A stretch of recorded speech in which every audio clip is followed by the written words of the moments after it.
Break of this world's chain, we adore thee, whom all men love, spotless, taking man's form.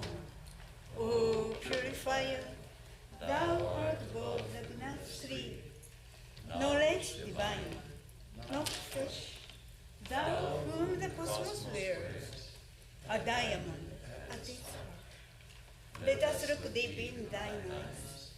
They are bright with the wisdom of God, that can wake us from Maya's spell. Let us hold fast to thy feet, treading the waves of the world to safety. O drunk with love, God drunken lover, in thee all paths of all yogas meet. Lord of the worlds, thou art earth, who art born a child of our time, easy of access to us. O merciful, if we take any hold upon God in our prayer, it is by thy grace alone. Since all thine austerities were practiced for our sake, how great was thy sacrifice, freely choosing thy birth in this prison, our iron age, to unchain us and set us free. Perfect, whom lust could not taint, nor passion, nor gold drawn. O Master of all who renounce, fill our hearts full of love for thee.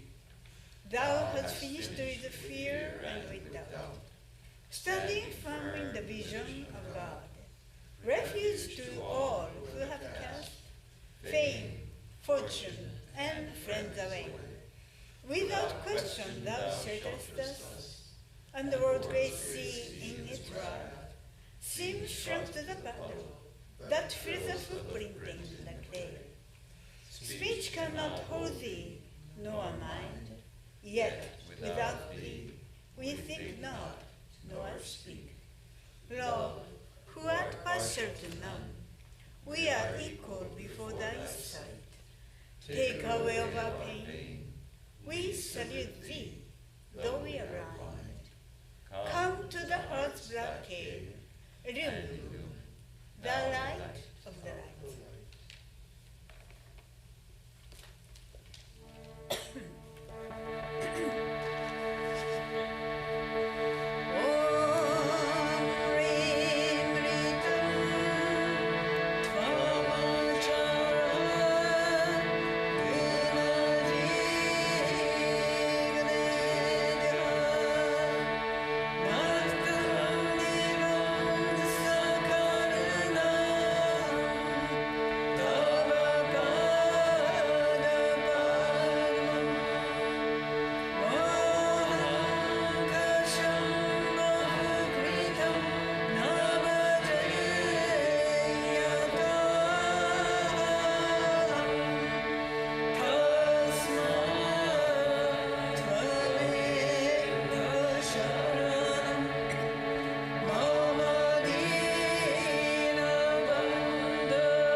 Om Stapakaya cha dharmasya sarvadharmasvarupine avatara varisthaya Ramakrishnaya te namaha. Good evening. Today is a very auspicious day for all of us, for the devotees of Ramakrishna, because today is the Ashara Krishna Trayodashi, the 13th day in the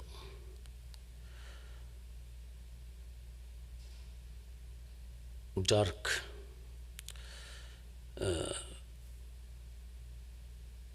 fortnight of the Ashara month. On this day in 1863, the same year Swami Vivekananda was born, Swami Ramakrishnanandaji also was born. The date was 13th July, Monday, 1863, Ashara Krishna Trayodashi Tithi. So, very auspicious day for all of us, and he was born in a very pious family. His father was an adept in tantric sadhana, and father's name was Ishwar Chandra Chakraborty, and mother's name was Bhava Sundari Devi, who was also a very guileless, pious lady.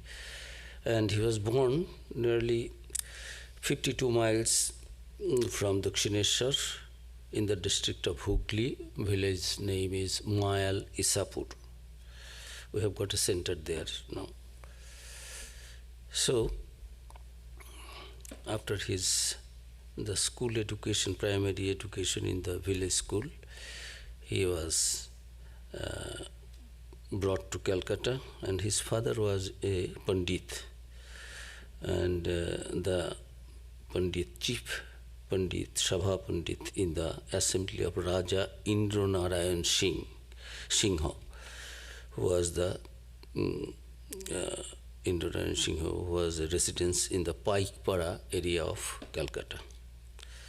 So, his father was a learned man in Sanskrit and also a devotee, and he used to do his sadhana, because it is there in India, in tantric sadhana. If one does the japa, meditation and other rituals in a cremation ground, then it will be very effective. So he used to do that sadhana in different cremation places also, grounds also.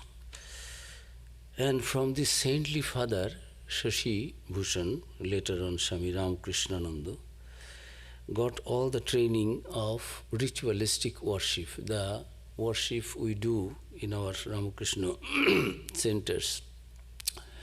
It is based on what Swami Ramakrishnanandaji started during the first monastery founded in Boranagar after the passing away of Sri Ramakrishna. So, Swami Ramakrishnanandaji Maharaj came to Calcutta for his higher education, and he did his first arts from the Albert College and then BA from the Metropolitan College. And he was also an expert in Sanskrit, English literature, Sanskrit literature, and also very brilliant a mathematician. He was the tutor of none other than Keshav Chandra Sen's sons. Keshav Sen was a very famous person in those days, respected and well revered by one and all. And as young boys and college students, Shashi Bhushan and also his cousin brother was Sharat Chandra Chakraborty, who later on became Swami Sharadananda. Both of them were very much inspired and encouraged by the lectures given by Keshav Chandra Sen. And so she described in this book also, is their time is short, that when we attended the lectures of Keshav Chandra Sen having his dress as the leader of the congregation there, service, the way he used to offer his prayers to God, that he himself used to shed tears, and the audience, those who were sitting there also became so absorbed in the name of God. So that was the influence of Keshav Chandra Sen. And in Keshav Chandra Sen's, during conversations also, and in Indian Mirror, he wrote about Sri Ramakrishna. So these young brothers, cousin brothers, they both of them became very much inspired by the Keshav Chandra Sen, whom we respect so much, such a nice man, learned man, pious man, educated man, and religious man. He is talking about Sri Ramakrishna in such high words, praising him. So let us go and see Sri Ramakrishna. So one day they came with some other friends also to see Sri Ramakrishna.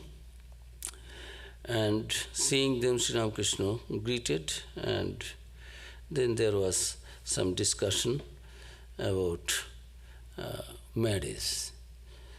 So Sri Ramakrishna was telling that they are nowadays young boys. Before they come out of the school, they become the father of many children. What they will do?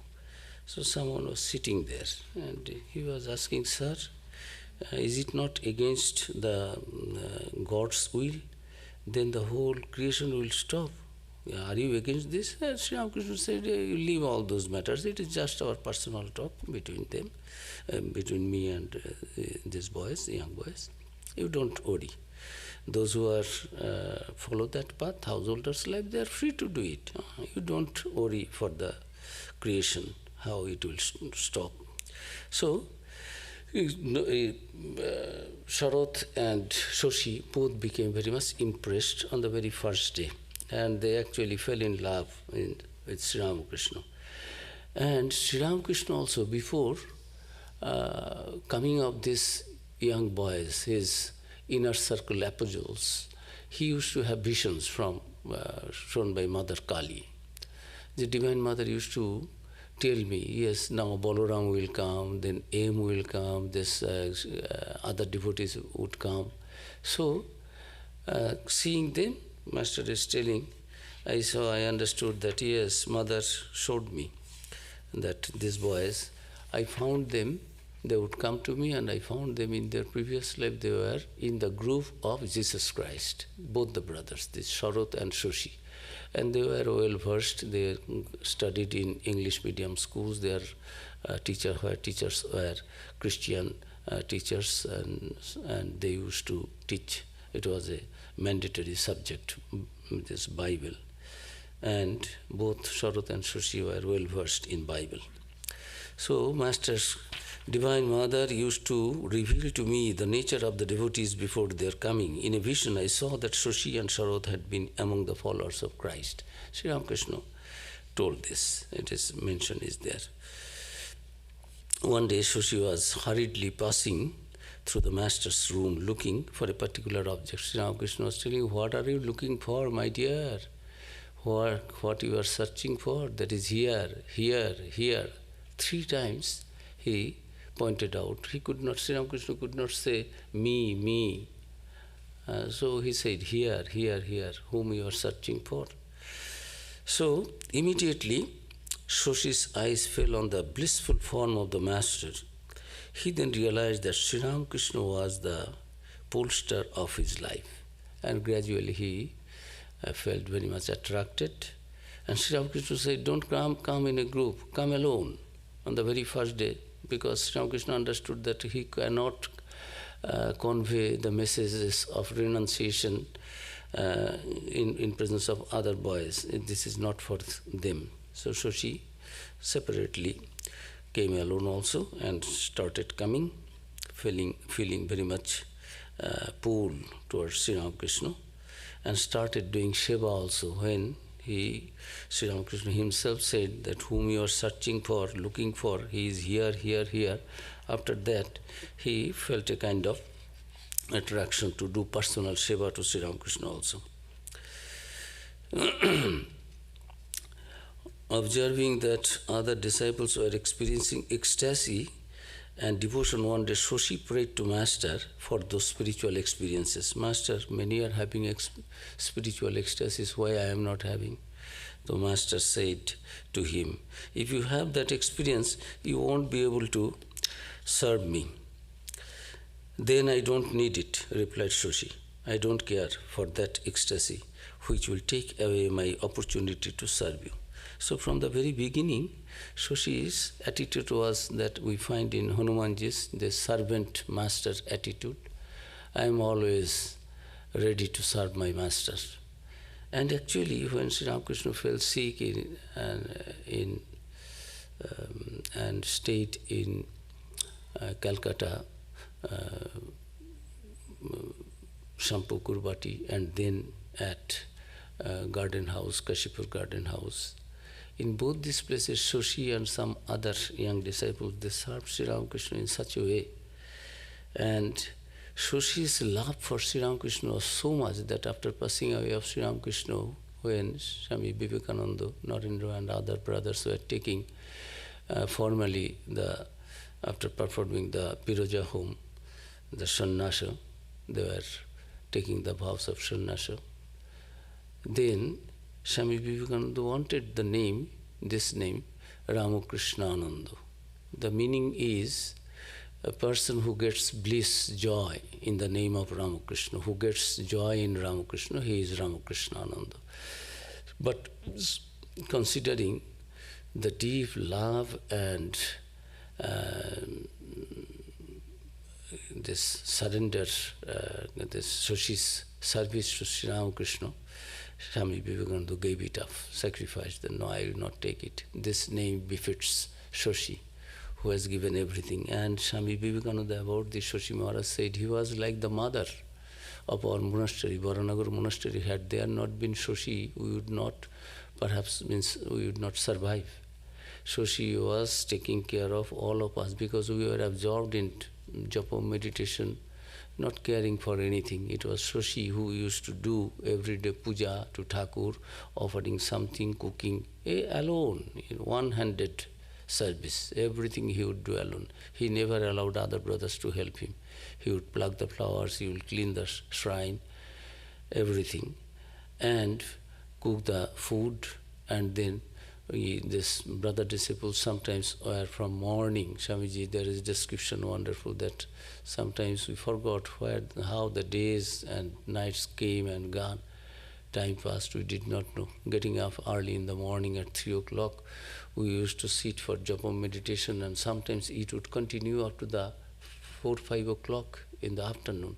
And Shoshi would come with the prasad, drag us, and put some food, prasad, in our mouths. Sometimes we were sitting in our asanas. One day there was nothing. 4 brothers went for begging, and nothing they could collect. And what will be offered to Thakur? Others started japa meditation. What to do? We went for begging. No alms was received that day. And there was nothing in the store also to offer to Master to prepare some cooked food. And then Shoshi went to a nearby neighbor and requested, will you please give something today? We do not have anything to offer to Master. So brought a little bit of rice, some potatoes, a little clarified ghee, butter, ghee. So prepares something and mixed everything, offered to Thakur, and then he was pushing forcefully to these brothers who were meditating one rice ball to their mouth. And after eating that, Swamiji is we were telling Shoshi, what a delicious thing you have prepared. How could you procure all these things? And the Shoshi was like the mother of the monastery. So Shoshi Maharaj served Sri Ramakrishna day and night, both at Shampu Kurbati and Kashipur Garden House. And this wonderful description is there when Master passed away. Ramakrishna Anandaji could not believe that really Sri Ramakrishna has given up his body, and that this description is there.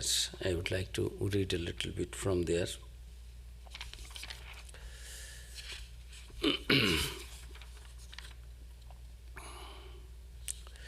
Sri Ramakrishna asked the young disciples bring an almanac to see an auspicious day. He asked Jogin to look in the almanac and see whether it was an auspicious day. Also, he had been telling us for some time that the vessel which was floating in the ocean was already 2/3 full of water, and soon the rest would fill up and plunge into the ocean. But we did not believe that he was really going. He never seemed to mind the pain. He never lost his cheerfulness. He used to say that he was all well and happy. Only there was a little something pointing to his throat, a little pain there. Within me there are two persons, he would declare. One is the Divine Mother and the other is her devotee. It is the devotee that has been taken ill. So, Sri Ramakrishna used to tell in that way, and when Sri Ramakrishna gave up his body, I think, I am quoting from Ramakrishna Nandaji, it was the most blissful moment of his life. A thrill of joy ran through him. I myself saw it. I remember every incident of that last day. Our master seemed very well and cheerful. In the afternoon, he talked for fully 2 hours to a gentleman who had come to put some questions to him about yoga. A little later, I ran some 7 miles to bring the doctor. When I reached the doctor's house, he was not there, but I was told that he was at a certain place, so I ran another mile and met him on the way. He had an engagement and said he could not come, but I dragged him away just the same. On that last night, Ramakrishna was talking with us to the very last. For supper, he had drunk a half glass of payasam pudding and seemed to relish it. There was no doubt a little heat in the body, so he asked us to fan him, and some 10 of us were all fanning at once. He was sitting up against 5 or 6 pillows which were supported by my body, and at the same time I too was fanning. This made a slight motion, and twice he asked me, "Why are you shaking?" It was as if his mind were so fixed and steady that he could perceive the least motion. Narendra took his feet and began to rub him, and Sri Ramakrishna was talking to him, telling him what he must do. "Take care of these boys," he repeated again and again to Narendra, as if he were putting them in Narendra's charge. Then he asked to lie down. Suddenly at 1 o'clock, actually it was 1:02, he felt towards one side. There was a low sound in his throat, and I saw all the hairs of his body stand on end. Narendra quickly laid his feet on a quilt and ran downstairs, as if he could not bear it. A doctor, who was a great devotee and who was feeling his pulse, saw that it had stopped and began to weep aloud. "What are you doing?" I asked, impatient with him for acting as if the master had really left us. We all believed that it was only samadhi, so Naren came back and we sat down, some 20 of us, and began chanting, repeating all together, chanting Hari Om, Hari Om. In this way, we waited until between 1 and 2 the next day. Still, the body had some heat in it, especially around the back, but the doctor insisted that the soul had left it. About 5 o'clock, the body had grown cold, so we placed it on a cot, covered it with garlands, and carried it to the burning ghat. This Dr. Mahendralal Sarkar was there. He gave the money. They have a photograph of Master. So, lying on that cot, a photograph of Master with the devotees present was taken. It was hard for Sushi to believe that the Master had left his physical form.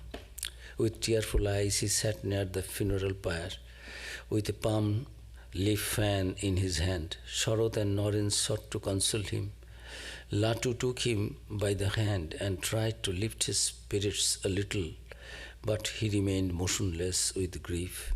Then Shoshi collected the ashes and bones of the master and put them in an urn.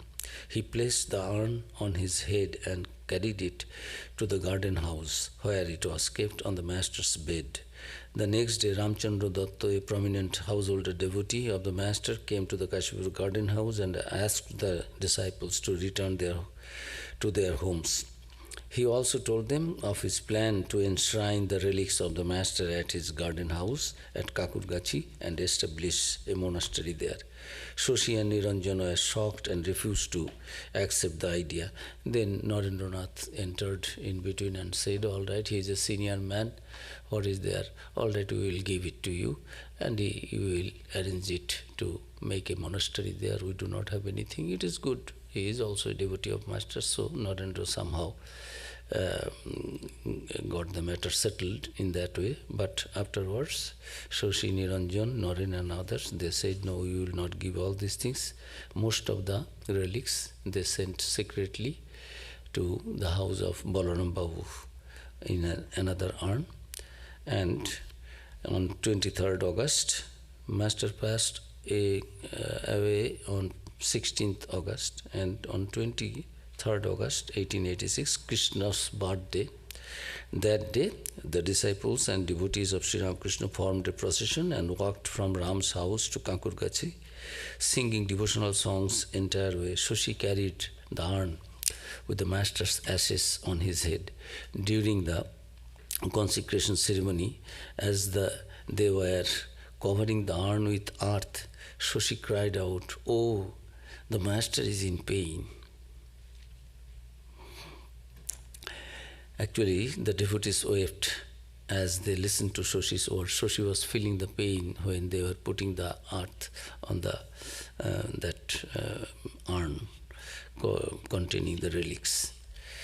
So that was Shoshi's this days with Sri Ramakrishna, and then when he passed away, he completely busied himself at the Baranagar and Alambajar monasteries. All others almost went here and there on pilgrimage for some time, but it was Shoshi for long 12 years from 1886 to 1897 till Swami Vivekananda returned from the West and sent him to the Madras Mott to form a center there. It found a center in Madras. Shoshi did not leave monastery. He used to take the responsibility of doing the Nitya Puja in this ritualistic manner. And that is the tradition going on, we also do. And in the evening, he would conduct the Vesper service, waving a light, fanning in Baranagar Mott. A little description. Birajanandaji is telling that he used to chant Jai Shiva Omkaro, Bhaja Shiva Omkaro, Brahma, Vishnu, Sada Shiva, Hara Hara Mahadeva. He would do this in Vesper service, waving a light, fanning the master, and singing with the disciples the Vesper song of Vishwanath in Banaras. Swami Birajanandaji gave a description of that. Oh, how wonderful was the Arati Vespers of Shoshi Maharaj. It was really a sight for the gods.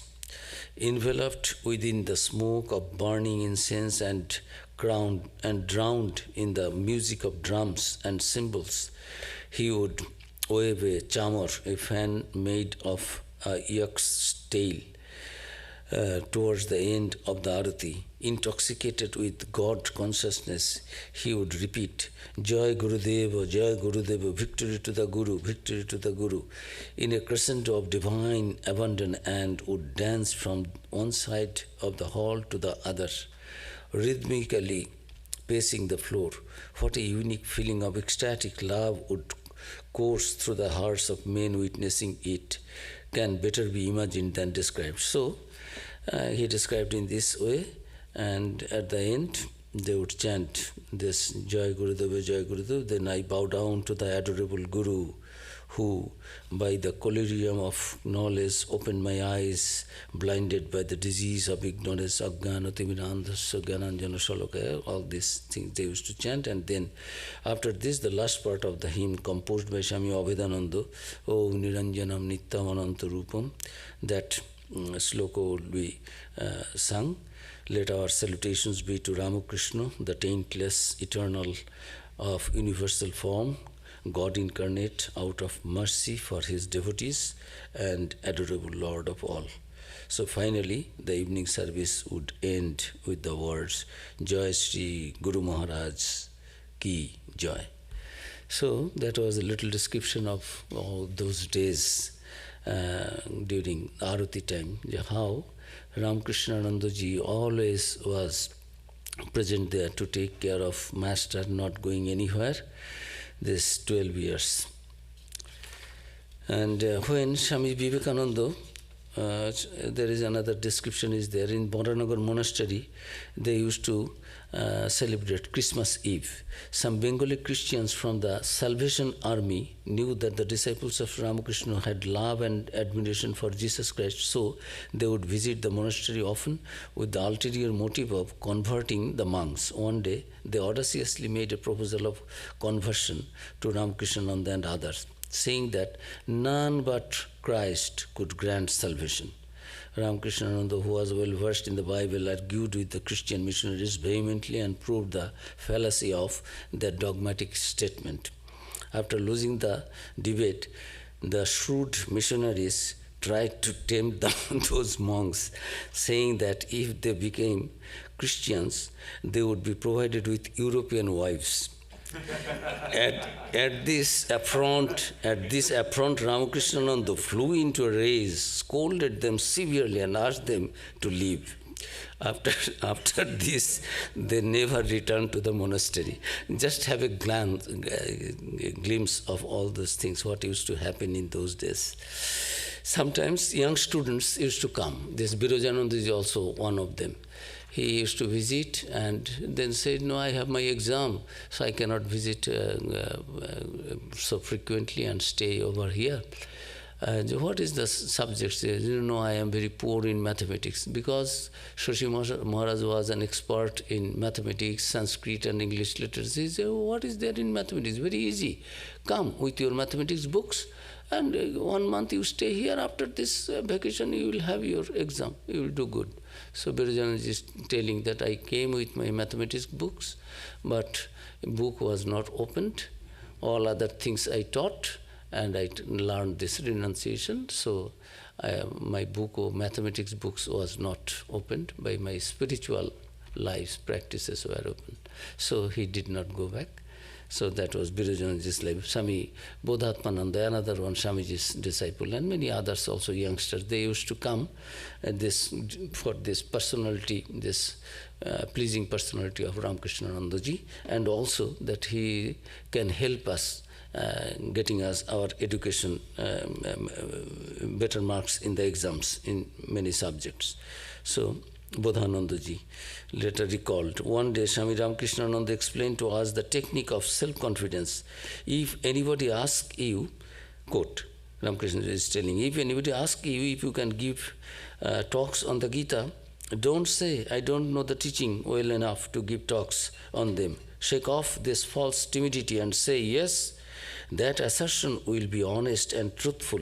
On the contrary, if you hesitate and say, I know a little, many people will believe that, and that will be wrong. Have courage and confidence in your ability. Make the resolve. I can do it, and I will do it. And through the grace of the Master, you will succeed. So in this way, he used to inspire the youngsters coming to him and trying to instill into them that kind of self-reliance and dependence and hope. So, Swamiji came back, returning from Madras, 1897. So, Swamiji was requested by his disciples and friends there in Madras to set up a center there. Swamiji, now you have come back. You are going to Calcutta, but start a center here in Madras. So Swamiji, after coming to Calcutta, requested Swami Ramakrishnanandaji. While leaving Madras, he said, yes, we will start a center here. And Swamiji created great enthusiasm among the people in Madras, and they asked him to send one of his brother monks to start a monastery there. With Ramakrishnananda in his mind, Swamiji told them, and I quote, I shall send you one who is more orthodox than your most orthodox Brahmins of the south, and who is at the same time incomparable in performing worship, scriptural knowledge, and meditation on God, unquote. So, now Ramakrishnanandaji was being requested by Swamiji that please go there, I have given them word, I will do alone all the works of Master, you won't do, you won't come and join. Although he never left monastery, so he could not turn down the request of Swamiji out of his deep love for Swamiji. So he went, and in the south he did wonderful activities there. So many times there was no food there also, and nothing was to offer in Madras Mott in those days in the beginning, because Swami Vivekananda had a charismatic personality, people would come. Compared to that, whatever Ramakrishnananda be, people are like that. The devotees could not understand the condition of the monastery, so one day there was nothing to offer to Thakur. Ramakrishnanji with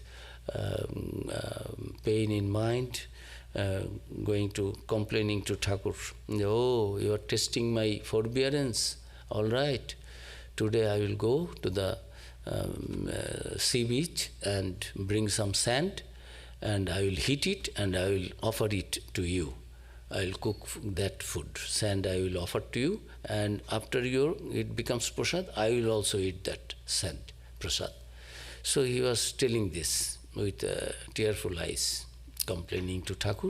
At that time at the gate somebody, nearly a mound of 40 kgs like that, all these rice, fruits, other materials for preparation, vegetables, other things. Please take it, and I have brought it for Thakur. So immediately it was cooked and offered to Thakur. So he was not to offer sand offering to Thakur. So this way Ramakrishnanandaji spent his days there.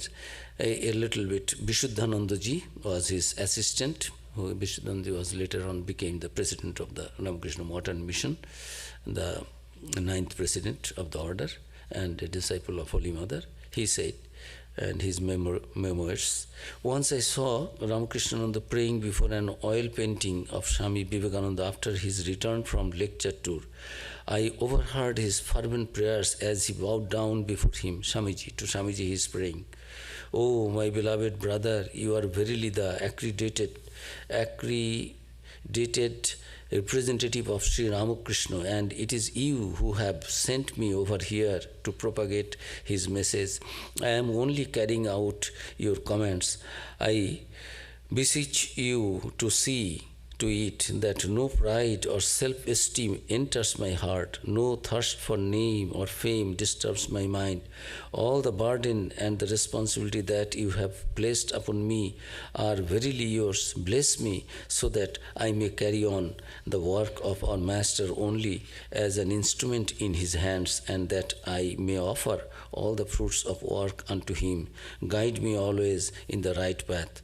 What a glorious example of self-surrender and dedication to God and his work. So this way he depended on Master and also on Swamiji, and he organized centers in Bangalore, in Kerala, Thiruvananthapuram, and brought one of his brother disciples, Tulsi Maharaj, and several monasteries, motts he established in the south. And his greatest work in the south was taking Holy Mother Sharada Devi to the south, and Holy Mother was so pleased that a sannyasi son arranged 108 billow leaves prepared with golden billow leaves. When Mother went to visit Rameswaram, Mother could offer. He did not have enough money to run the monastery, but for Mother, that Holy Mother would come. So in 1911, Holy Mother visited the south, and blessed those areas. And this message of, it was mainly due to Ramakrishnananda that the message of Sri Ramakrishna spread far and wide in South India. And he believed strongly that the whole of the South would be sanctified by the touch of the blessed feet of the Holy Mother. And Swami Brahmananda, he took Raja Maharaj also, the president of the order, several times. So, and all these things had very great impact on his body, and he was suffering from diseases not curable there. He was sent to Calcutta and could not be treated to recover his good health.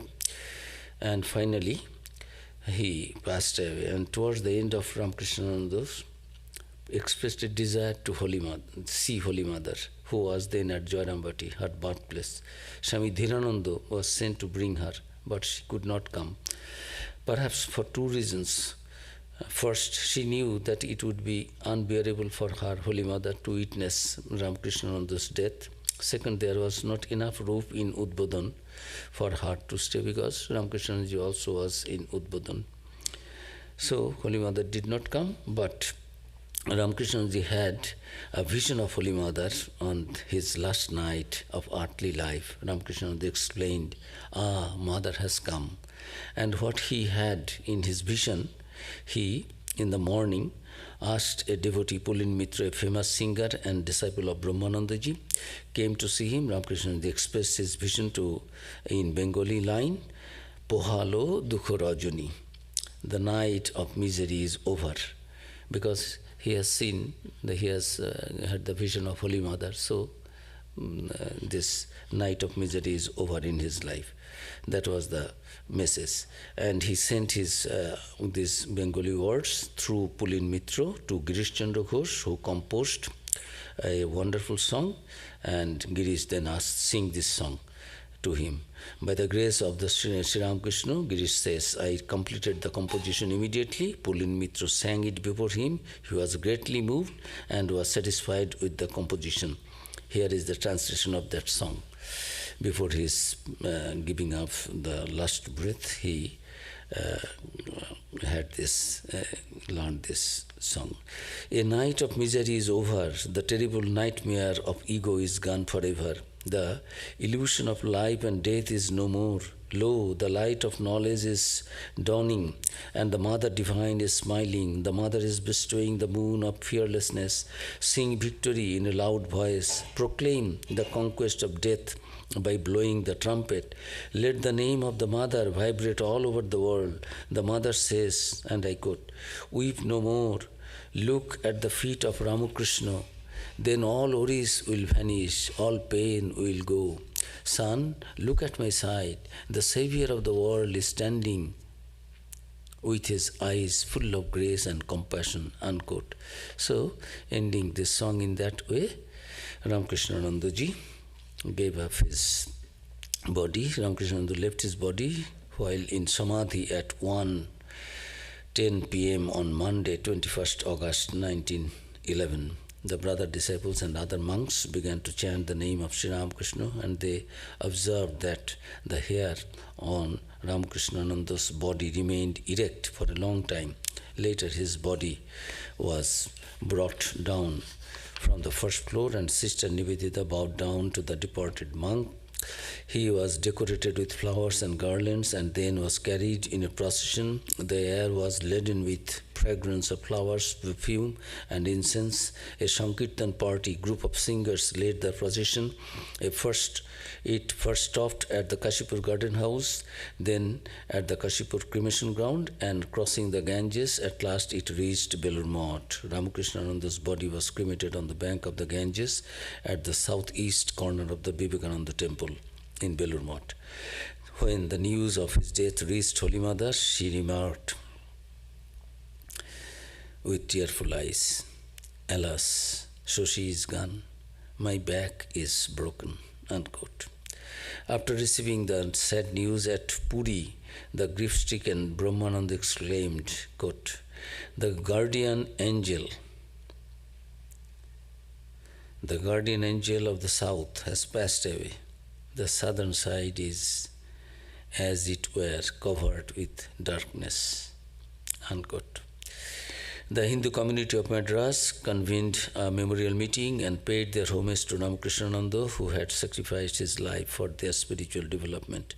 Sister Devamata, who stayed there in our monastery there in Bangalore and also in Madras for a long time, she wrote, what Saint Paul declared in his epistle to the Galatians, yet not I, but Christ liveth in me, perfectly described Swami Ramakrishnananda's attitude towards himself and towards that one whom he called Guru.